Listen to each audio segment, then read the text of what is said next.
Yeah, man, people, welcome back, man. Welcome back. Good night to everyone. I don't know, and the media out here again, man. Crazy, crazy day. In the JPL.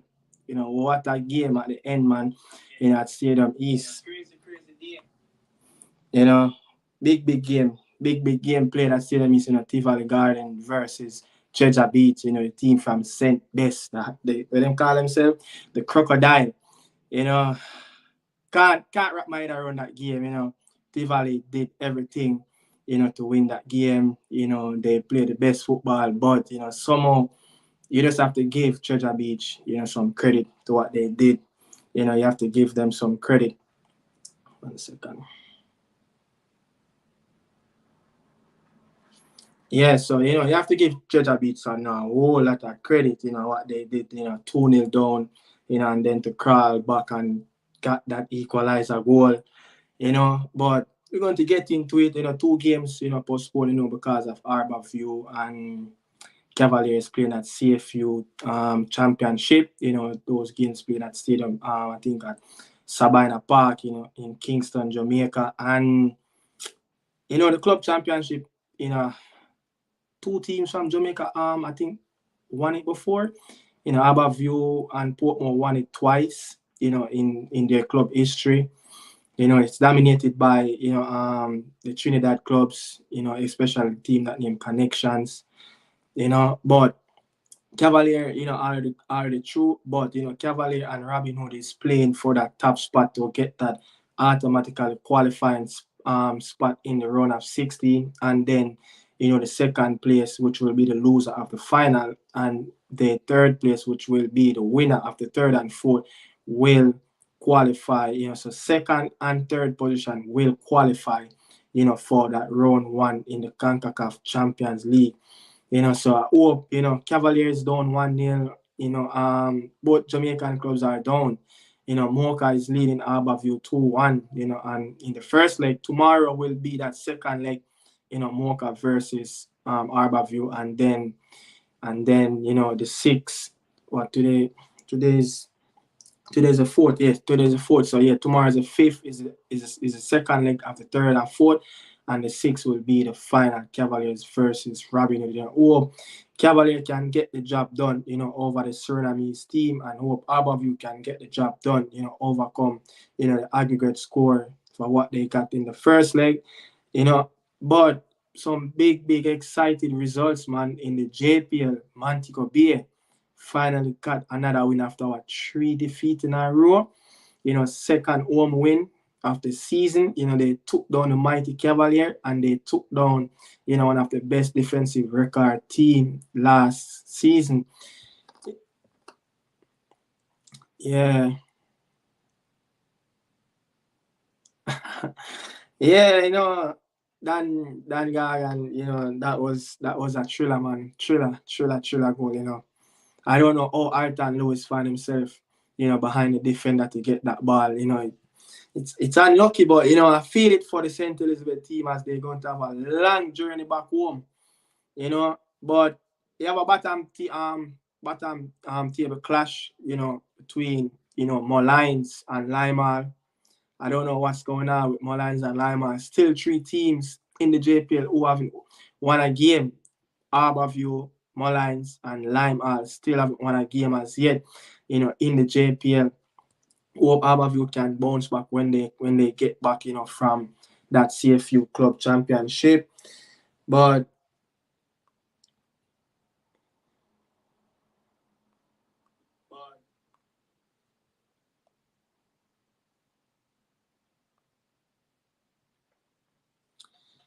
so we're going to get in it. I think there's 2 new coach. Donald Stewart, for Moulins, and I think there's another coach. I think it's for Lyman. I forgot. I think his name is Vani Clark.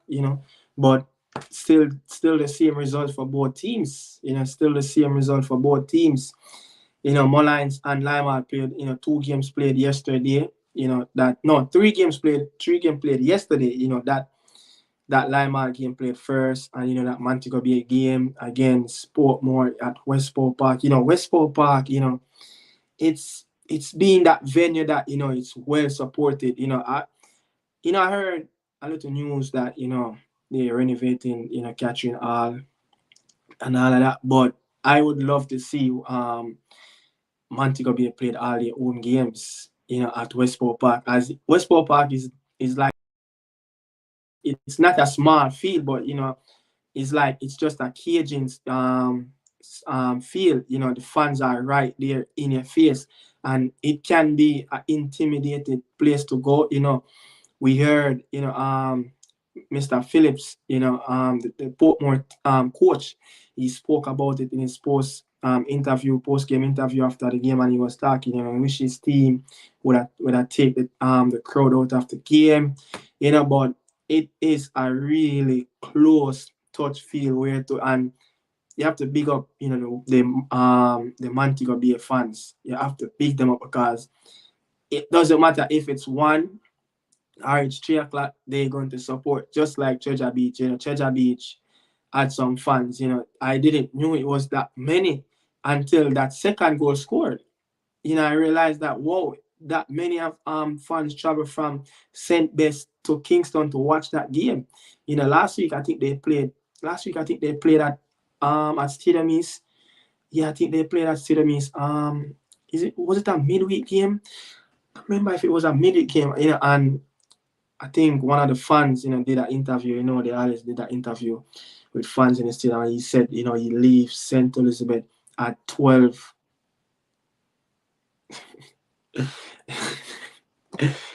The dog said the man of all white fans, Jaja. But yeah, you could see that it's a well-rounded, supported team, and it's a well-rounded, supported team. But going to get to the game, Lima versus Mullines. These two teams have never met before. Vanny Clark, new coach, Dana Stewart, former Reggae Boy International, new coach at Mullines. Still, it's a boring draw, to be honest. I think, though, if you could pick the better team out of that game, it probably would be Mullines United, as Mullines. They got so much opportunities, Jason Wright, got opportunities where he could have easily scored. But that first opportunity, I think it fall to the Lima player Leng. I don't know how he missed that goal. I don't know how he missed that goal, man. It so many opportunities missed. You could see that the level of both team. They just can't put the ball in the back of the net. The best, I think the worst attacking team versus the worst defensive team in the league, just like what played in the English Premier League. Burnley versus Sheffield United. But in the Burnley game, you have goals, but in this game, there is no goals in this game. There is no goal in this game. But what next, though? What next for Mullines? What next? I don't know what next for Mullines. But Mullines have some really crucial games, coming up. Mullines will play Aberview, Tivoli, Waterhouse. They have Cavalier. It's a tough ride of a fixtures they have, still rooted at the bottom of the table in the Premier League.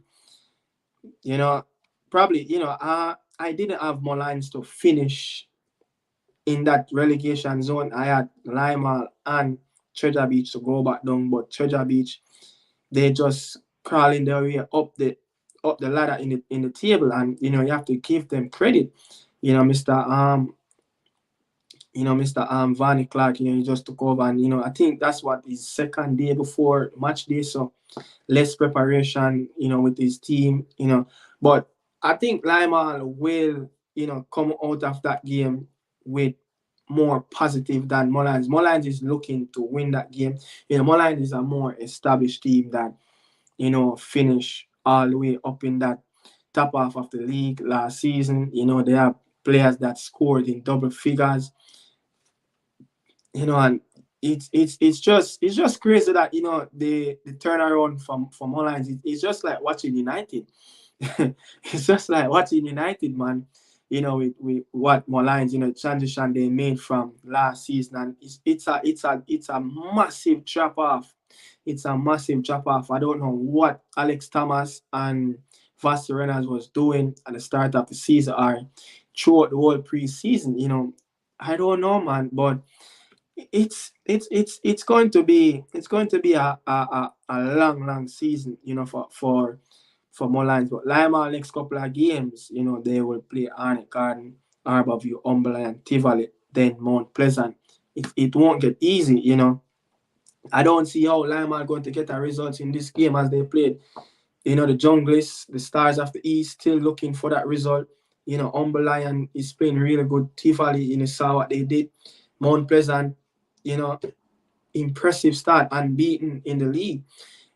But what, 6 wins, 1 draw? It's just crazy, man. It's just crazy. But other game, I can't believe that both Sunday games, really drew 0-0. We didn't get any scoreline in that Sunday game, at Jacksal, as the only goals that scored in the game, in the Sunday game, it was at Westport Park. I was watching that game live on Instagram. But before we go to that game, the Mount Pleasant and Waterhouse game. Waterhouse got so much opportunities in the game. Like for Mount Pleasant, both teams can say, they got some massive chance in the game, but they just didn't took it. Yeah, I see, Nikai Christian, set up the Narda Thomas, 2 goals, 2 goals he gave him. And this man just couldn't finish none of them. None of them. Even Mount Pleasant got a penalty shot. The Trinidad winger, Nathaniel James went down, tackled by Keaton Simpson. First when I saw that, I was like, is that a pen or what? I was like, whoa. That's what I said. I was like, whoa, the referee, finally get away to get Mount Pleasant a goal. But, kudos to, I sound like this. But yeah, kudos to, the fourth official. He called over the referee and, he let him know that, this is not, it's a dive, and, big respect goes out to the linesman there to recall back the referee and overturn his decision. But Waterhouse now start this game, the top man on the bench, Javi and Brian. Going to Jacksal, for Firehouse, it will always be a really hell of a game. It will always be a fight, whenever you play Mount Pleasant at Jacksal, as the farm that Mount Pleasant is on right now. It's like they're not going to lose any game. And for Marcel Gale to drop his top marksman who scored 6 goals after season. I understand that Javi and Brian haven't scored in a couple of games now, but the season is young. He's young in the league. Sometimes as a young player like that, something you have to just know how to rotate him. But you have to give him that confidence. You have to give him that leeway to go on, youngster, and try to get a goal against, the defending champion. There's no other platform to do it than at Jacksal against a team that haven't lost their games since the season started. And Javi and Brian even came on, he got that shot where I think that was the only shot on target. I think that was the only shot on target. I see Devante, cross a ball to Merrick, on the back post. I think that was in the second half. Yeah, it was in the second half, and that was a flying header, and the ball went like 5-10 yards over the crossbar. I don't know what both teams were really doing yesterday. I guess all the players, turn up to the game, leave their shooting boots at home. One shot on target. It's a big encounter, but a few people, it mentioned that Mount Pleasant, them not face nobody yet. They're playing against a lot of baby teams. As soon as they meet teams like Waterhouse, as soon as they meet teams like Arnett Garden, they're going to come up against it. But you have to understand, Mount Pleasant, they have played Arborview so far. They have played Tivoli so far. Tivoli is on a really good run. They beat Tivoli 1-0. They beat Arborview 2-0. Did they play Portmore? Yeah, they played Portmore, and they beat Portmore. They beat Portmore 1-0. I think that was the first game of the season for them. So I could understand what they're saying, on farm team, but Portmore is one of the best defensive team, in the league last season. So, and they get past Portmore. Tivoli is not giving up a lot of goals, and they they got that 1-0 victory. I think a week and a half ago at Stadium East, Kimone Bailey, talking about Kimone Bailey, it's a horrible scene, seeing him stretched off the pitch. And there's another player. I think it was Lymar player. Some ankle injury in that game. He stretched off the pitch. The player was in tears. I think his name is Fleming, something like that. But speedy recovery. For both players that got stretched off. In both games at Jackson yesterday. But we have to give Tapa some credit. But he said that about his players not taking enough chance, not taking the risk of going forward, players not getting into the attacking third, just to take that risk, try to get that goal. But then when you look at Mount Pleasant how they played, did they really want to take that risk? Because Waterhouse team was just waiting for Mount Pleasant to make at least a mistake or even turn over the ball in that position where they could counter, make that transition run and try to get that goal. But the striker, Andre Fletcher and DeAndre Thomas, the striker that came in for Brian Brown Morgan, I think he's 20, showed a lot of characters. He worked hard for the team, but I think Waterhouse is Javian Bryan. Waterhouse is Javian Bryan. You have to start the man. He's the man. He's the one that getting the goals for your team. You cannot take out 6 goals out of your starting lineup when you play a team like Mount Pleasant. I feel like, having his presence in the box, having, Nikai Christian spraying passes around, whipping ball into the box with his height, with his strength, it will always, give, Topi them a real defensive challenge in the back line. They didn't really have much to do. Shaquan Davis, the Mount Pleasant keeper, didn't really have much to do yesterday. As I said, that only one shot he saved, from Javian Bryan in the second half. But Tapa, the bench that I saw Mount Pleasant with, man, it's a really strong bench. To be honest, when you look at the bench, he bench the kid that Okwesa Chung.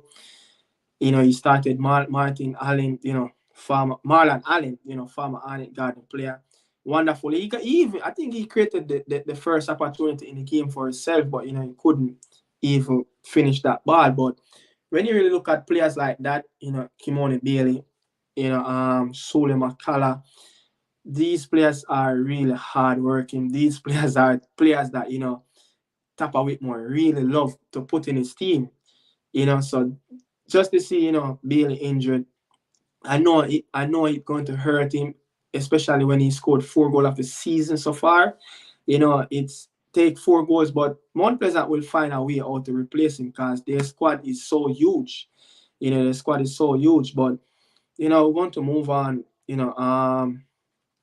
From this game, really touch and go today. You don't really got spending much time today.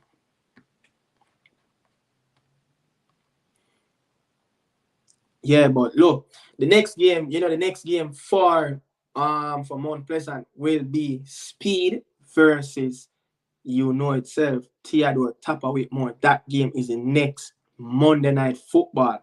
Yeah. And Cavalier, is a team that they only lost one time in the last 5 meetings, against Mount Pleasant.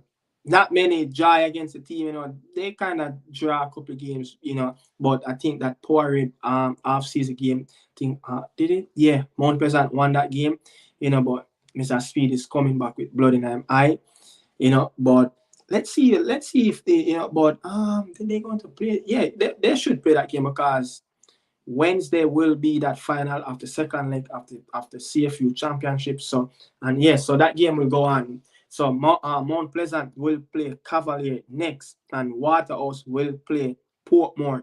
Remember last season these two teams drew 1-1. Not many goals scored between these two teams. So probably look out for another draw, for the Jerusalem team, but going to move on, to a very excited game. This is a game I was watching on Instagram Live. Big up to Mount Pleasant. Big up to Montego Bay. for streaming their game live, so you could always get that extra footage. But I have to say, the first 30 minutes of this game, I would, people, if you could see me, Sunday in the afternoon during, the 3 o'clock, 4 o'clock, I had probably like, my two phones, my TV, and my laptop, watching. Everything was on, everything was on watching football. I don't remember, went outside yesterday. I was just tuning in, watching loads of football, man. But that game though. Hold on, I think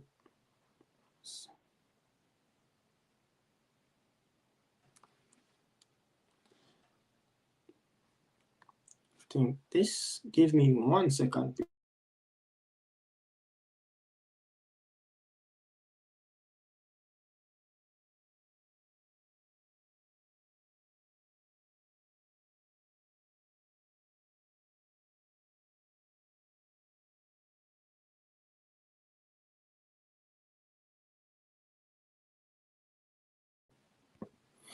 Yeah, man. Thought I plugged the computer in, but it wasn't plugged in.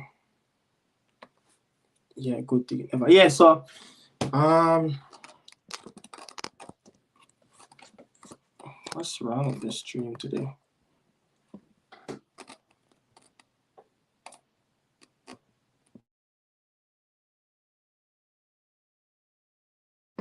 Yeah. Ready again. Sorry about that. But the game that's this game, I was really watching this game on Instagram Live, the Montego Bay game versus, Portmore United. It's always, even when any teams go down, at Westport Park, it's always a dagger of a game. But you have to give Montego Bay a lot of credit to crawling way back into this game just to even equalize the game, because Portmore had them on the scruff of a neck in that first half. Portmore could have easily gone up 2-0 in that first half. So many opportunities, but you have to give, the man to go be a keeper, William Ferreira, loads of credit, for stopping those balls. But, at the end of the day, Mount Pleasant, I don't know why I kept saying Mount Pleasant, but Montego Bay, is back against the wall, after losing, the last 3 games. Portmore is coming into town. You know, I was talking, to a few of the Montego Bay players, and they were saying at the time, you know, this is do or die. They just cannot afford to draw or lose this game. They cannot afford to drop a points. They need full 3 points in this game. But Portmore is looking for that victory. They're looking to get that victory, but it just didn't happen. But the Brazilian man, Lucas, the Brazilian, Jean Claudio, is really on top form. I think that's his 4th assist of the season. All 3 goals scored yesterday by Montego Bay. It's from a set piece, and Portmore coach, he spoke about it, gave away some sloppy free kicks, gave away, some sloppy set pieces in around the box, and didn't defend them well. And Portmore, they got punished. They got punished, but they opened the score first, by Emilio Russell and Donovan. Mr. Brown, scored that goal. Remember, in this game, all 5 goals scored in the last 40 minutes of this game.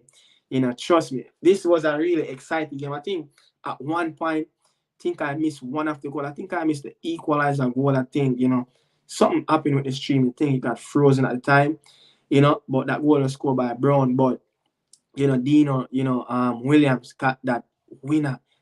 When he got that winner, I didn't know it was that much of a people, at Westport Park. You could hear the roar in the background. You could hear it as the stream. It was going in and out. The sound, it was going in and out. It wasn't constantly hearing the background noise. I don't know if it was some technical difficulty or something like that. But Montego Bay find a way to get a victory, and you have to big them up, especially the coach. I heard the coach been trying a whole lot of thing in training. The spirit in Montego Bay team, as I heard, it's really good. Even though they losing, the result is not going their way, but the energy, the intensity, it was really good. But they just need to start, their games properly, because time and time Montego Bay is starting their game on the back foot. I don't know if they just decide that they're going to look at the team, see how they're going to attack, see how they're going to set out on the field, and then they will counter them from there. But as a team that have ambition to play in the top six coming next year, you have to start to pick teams from the start. You cannot let teams come at you. You're going to find yourself, defending. But that second half, they came out exactly how they need to play. That's how they need to start the games. It happened even the last game at Westport Park when they played Mount Pleasant.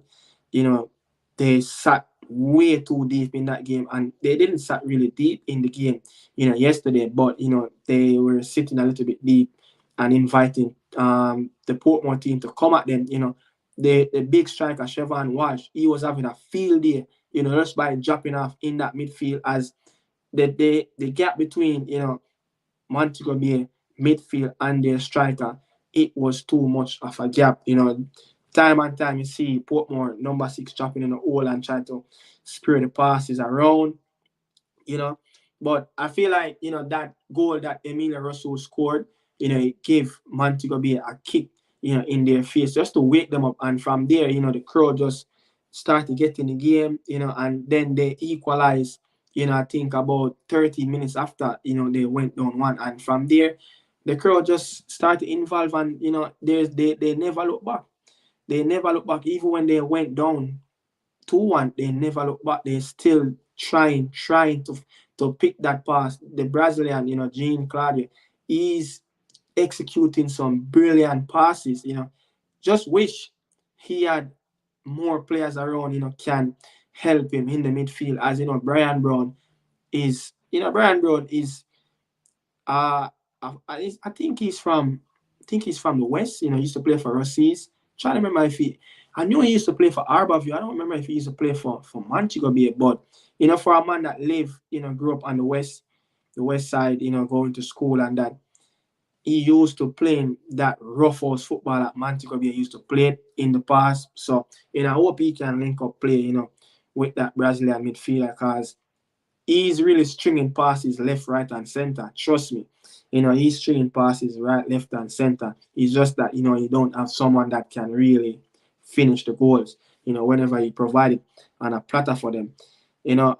Montego Bay in the next couple of fixtures, they will play Treasure Beach, Dumbly Holding, Mullines, and then they will play Stars of the East, Arborview. But I see this Treasure Beach game should be a really excited one, to be honest, because Montego Bay is coming off a high, beating Portmore United, who is up in the table, and Treasure Beach is a team that you saw what happened, earlier today against Tivoli. They have a lot of spirit. They can play. This is a team that can play. So Montego Bay will have a lot of problems. Treasure Beach will fancy themselves, for the next home game down at States. They will fancy themselves to win that game. So, let's see. That's a very interesting game to look out for. Treasure Beach versus Montego Bay weekend coming up. Next set of games. Don't know why this is everything is acting up weird. This thing is acting weird. These gadgets sometime have a time when it's like every minute, these things just jumping off the screen. I never had these problems. A little bit of technical difficulties, with this computer.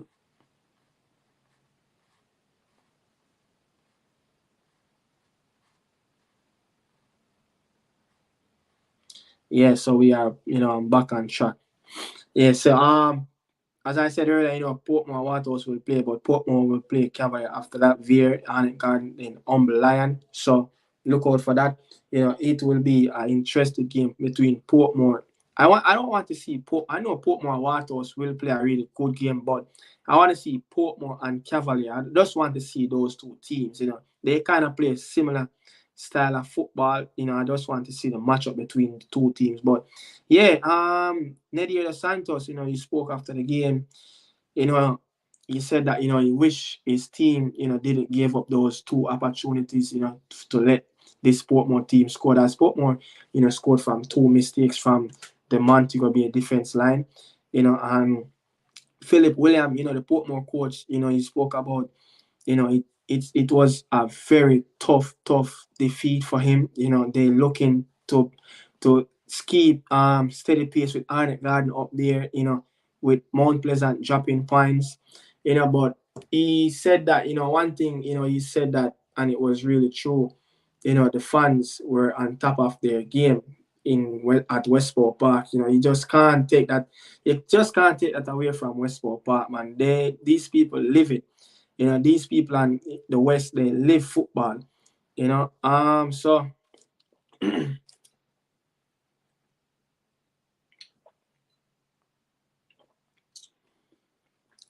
big up to you, Mr. Calabash Digger Adventure. Yeah, man. But those are the three games that played on Sundays. Three games that played on Sundays. Montego Bay got their second win of the season. And Portmore United, lose again. Mount Pleasant dropping points for the first time against Firehouse. And Limal and Mullins United played out to a 0-0 draw. Boring draw as the bottom table team clashed together. But, going to move on to the Monday night fixtures. Arnett Garden, beat Vere United 2-0 at Stadium East. As Arnett Garden trying to pull Mount Pleasant, kind of wheel them in a little bit, dropping points. Arnett Garden, I think Arnett Garden will play Limal next and we'll play Umberland before we play Mount Pleasant. So we want to keep intact. So a couple of weeks from now, it's the big Monday night game, between Arnett and Mount Pleasant. Really looking for that. But look, Vere United is a team, they gave Arnett Garden a whole lot of problem last season. Whole lot of problem they gave Arnett Garden last season. Arnett Garden didn't beat this team. Arnett Garden drew with this team two time last season, But if you look back on those games, Arnett Garden should have won all two games. But the Vere United defense line, they were so mean. But today you could see that, there's a little secret. I don't know if coaches see that, about Arnett Garden, playing against team in a low block. Arnett Garden team really struggle when they come up against low block team. Arnett Garden like when you come at them, so they can do their transition football. They can play their open football. They could play expansive and all of that. But this Vere team, they sat deep in the first 30 minutes. They didn't want to attack. They're trying to give Arnett Garden, too much space down the wings. I think though Arnett Garden backline didn't, overlap enough, to be honest. Because, sometimes, teams that playing into a low block, you want your wing backs, to creating that overload in the wing areas where it can create 2v1 down the channels, and that sometimes will invite players from the central midfield area or one of those defensive players, get pulled out of their position and to come over, and that will leave, a space for our next one or two players, to get the ball. But I think, after that break, after Xavier and Gilbert, were talking to the players and he was talking to National, just before the goal score, he was talking to National and he's like, you have to listen, scan the area, you have to listen.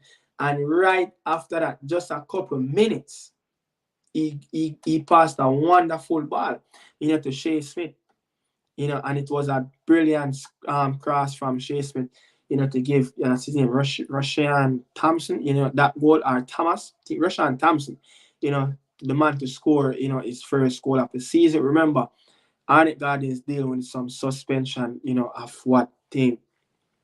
Gerald Neal Jr. got red card. Jamal Shepherd got red card, and I think someone else got red card. I don't remember who was it. Someone else got red card. Someone else got red card. So Arnett Garden picked up three red card last game. So they have to make a whole lot of adjustment. But I want to see the depth of this team. If Arnett Garden team can find more depth in this squad, they would probably can play it a little bit more better. They can play a little bit more expansive, and they can play open football as Arnett Garden like to do.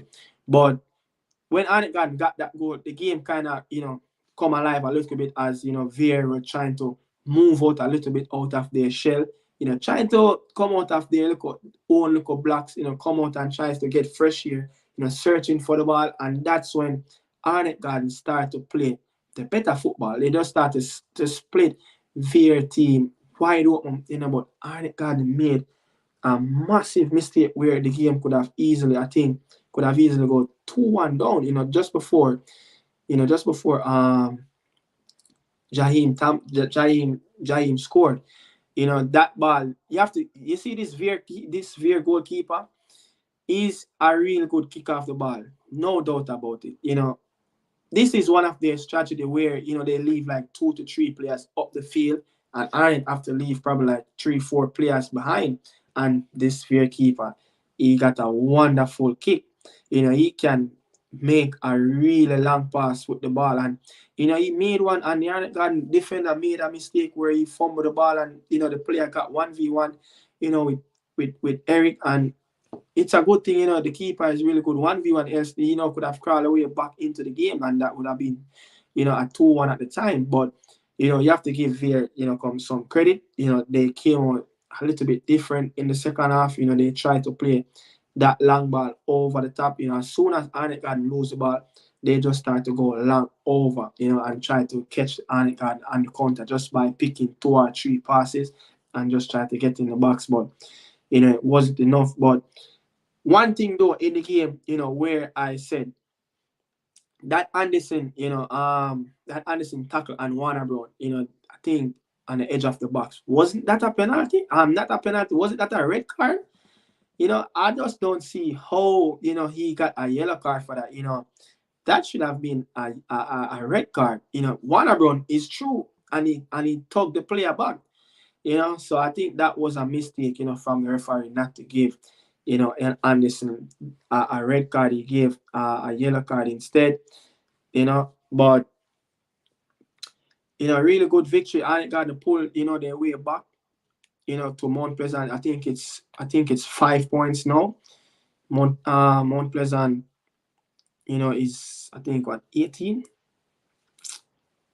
19 points. Arnett Garden is on 14. Tivoli who won.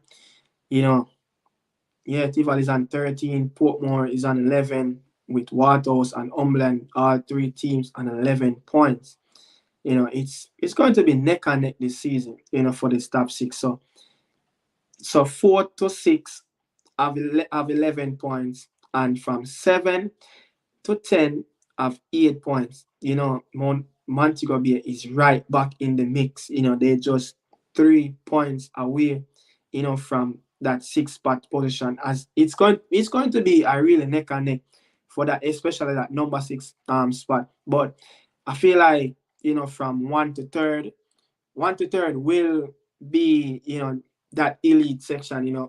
Who is going to be the 3rd team that going to come up with Arnett Garden and Mount Pleasant? As you could see that Arnett Garden and Mount Pleasant is playing the better football in the league, alongside Tivoli Garden.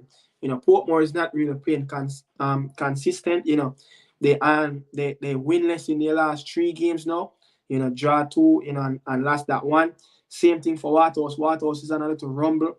They played the last 5 games, 1 win, 2 lose, and 2 draw. So not consistent enough. So Arnett Garden is the only team, that is really playing consistent. Before Tivoli even won this game, they haven't won a game, in 2. They haven't won their last 2 games. They drew 0-0 and they lost that game to Mount Pleasant. So, coming into this game against Treasure Beach, they played over 180 minutes without scoring a goals. A team that started the season, what, their first 3 games they scored what, 9 goals. They were just scoring for fun. Are their first 4 games, nine goals. So yeah, Arnett God is a team that more playing consistently. The team that looking really serious, try to stop this Mount Pleasant team, but it won't be easy. It just won't be easy to stop this Mount Pleasant team, as they're really playing really good football. And that topper Whitmore. So the excited game of the night, Tivoli Garden versus Treasure Beach. What a game! This game really came alive. I think probably the last 20-25 minutes of the game. This game really came alive, and you could see that Treasure Beach. I didn't know that Treasure Beach had that much quality in their team. Can really play football, especially this player. I think he scored his second goal after campaign now. Romario Smith, really good player. And I think they had a number 9. I don't remember his name. Really good player, but Don, he has scored again. For Tivoli, this is his 7th goal. This is his 7th goal. Even though it is a little flop goal, but it still count. He's scoring. He haven't scored in a couple of games now, so he's back on the scoring sheet. But one thing I have to say, you're going to get these games, from Tivoli, especially when they're coaching by Jerome Wade. Jerome Wade is a coach, where you're going to always get opportunities to score. He don't play with the handbrake up, he play with the handbrake down. So you know that you're going to get opportunities from Tivoli. They really have a pretty good they have a really mean defense. They only concede 7 goals so far, and they scored 14 goals. They scored 14 goals. This is the best scoring record in the league. They over thrown Mount Pleasant from that, as they scored 3 goals today. They scored 11 goals before this game. No, they scored 14. So they concede 7. So a goal difference of 7. But this Tivoli team, they will always score. They have a really good player. Got his name, is Fuller. I don't know, I can't ask any people if this player is related to Ricardo Fuller, because Ricardo Fuller used to play back in the days, for Tivoli Garden. He's from here. So, I'm just trying to figure out if this player is have any relationship with Ricardo Fuller. But he's really good of a player. He loves to take on players 1v1. He loves to take on players 1v1. But I see Tivoli is one of that team that going to challenge from now until the end of the season. Why is that? When you have a very experienced coach, it will help the younger players. And time and time when Jerome will, do his post games, he always said that, he's molding his player into what he wants from them. And saw what, who know Premier League, saw what he did to Arnett Garden over the years, time and time. He had a system, he had a chemistry, he had a philosophy that he loved to play with. Sometimes he loved to play that 4-3-3. He loved to play at the 3 at the back, that 3-4-3. He loved to mix up. Anyone know, Jerome Waite is like a track and field coach. His team will always bombing forward, but they will leave a lot of space in that back line. And that's where, Treasure Beach kind of, pick their pocket and show that experience of Tivoli, kind of mixed bunch of players, old and, not really old, but, pretty young team compared to what they played with last season. So you could see that little experience, winning the game 2-0 and, let a newly promoted team find their way back in the game and go 2-2. Luckily, just before Alton Lewis, scored that goal, the same player, Fuller, he missed a sitter. And that same chance went to a corner kick. And he is the one that delivered the corner kick. And that ball came over to Alton Lewis, and that's how he scored. So, he make amends of his miss, And you have to, as I said, the coach, Treasure Beach coach, he spoke about it, Omar Weatherburn. This is one of the best press post game interview I would see from a coach. I think others from that post game interview that he did, my favorite was I think when Arnett Garden played Harborview at the Ashenine Stadium at Jamaica College, high school last season, he put his players under the bus. What's his name? Ludlow Bernard. He put his player under the bus. As that interview, it was literally right at his players, direct. But this one with Omar Wedderburn was directly, he was saying that he want this one from Jeremy. Jeremy, you lucky. We coming back for you. But yeah, he talk about his team. He's proud of his team and the fighting spirit of his team to get them way back into the game and to try to put them in a driver's seat where they could have easily won the game. But unfortunately, they just couldn't defend that last set piece of the game. But Jerome Wade, also spoke that, he was really disappointed, for a coach that won the game in the last minute and a coach that lost the game in the last minute. The coach that lost was more happier. It was more of a character. But Jerome Wade, this is Jerome Wade. You have to play 100 for him to be happy. And, he said that his team, didn't really finish the opportunities that they created in the first half, but for somehow he has to give his team a lot of credit for the fighting spirit, just to when 2-0 up, you lost 2 goals, 2-2, and then you find back another goal to win. Good team spirit, but big win for Tivoli, really big win. This is probably one of the best games so far in the JPL, to be honest. This is one of the best ending to a game I've seen in the JPL this season. So, keep those games coming. The fans love to see games like this.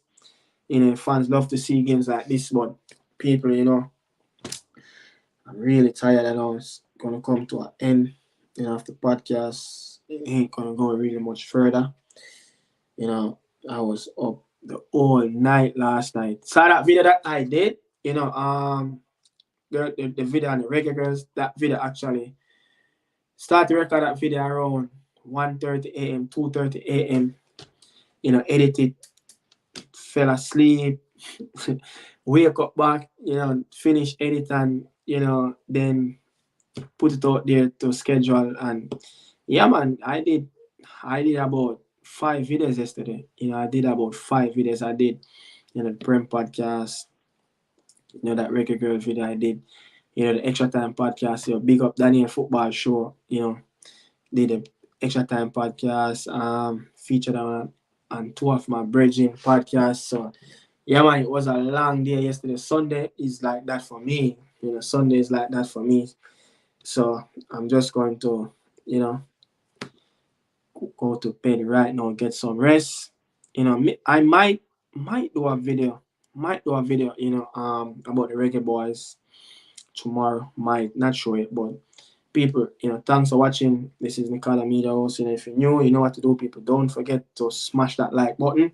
And if you're new, click that subscription bell, man. Support the channel. Support the channel. I know, this live, I know it's not one of my probably best JPL live I'm going to do, but I know I just have to do it, yeah, I just have to, do it, it's a part of the thing, part of the job, but I'm a little bit tired, a little bit drained, a little bit, next week I will make up, for, low, why this keep popping up? So yeah, next week some games going to play some bigger games. I think it will be a full fixture. I think 7 games next week. So check it out, people. Big up, best up on yourself. Out.